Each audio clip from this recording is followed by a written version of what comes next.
In today's video, I'm going to teach you how to set up a recurring payment product using Stripe. We'll walk through each step carefully to ensure you have all the information you need to get started.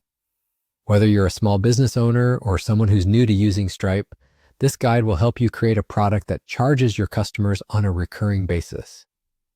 Now let's dive in and get started. First things first, you'll want to navigate to Stripe. To do this, open your preferred internet browser and type in the Stripe website address. If you already have an account, you can log in using your credentials. If not, you may have to sign up for an account, but we'll assume you're already set up and ready to go.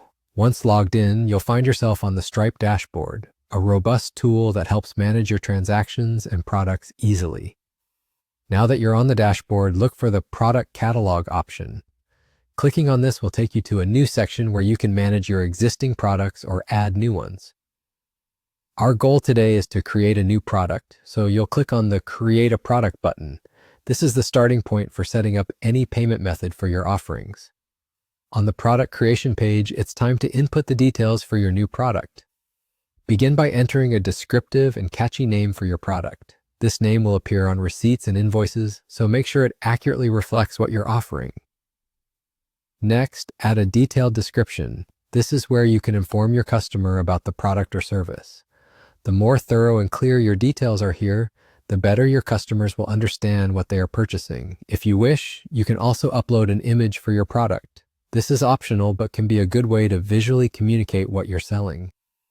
After filling out these basic sections, direct your attention to the pricing details where the magic of recurring payments happens. Make sure to highlight the recurring option as you set up your payment plan. This step is crucial as it indicates to Stripe that your product will charge customers on a regular basis. You'll need to enter the specific amount you want to charge as well as select the billing period. This could be weekly, monthly, yearly, or whatever time frame suits your business model. It's all about finding the right pace that works for both you and your customers. Once all these details are confirmed, you're ready to save. At this point, you have successfully set up a recurring payment product. Congratulations, your product is now ready to be accessed by customers, and Stripe will handle the rest of the billing process for you. This setup streamlines your workflow, allowing you to focus more on enhancing product offerings and less on transaction logistics. And there you have it, a simple and effective way to create a recurring payment product using Stripe. With these steps, you're now equipped to offer your products or services on a subscription basis, providing both you and your customers with a seamless and predictable payment experience. Thanks for joining me today, and happy selling.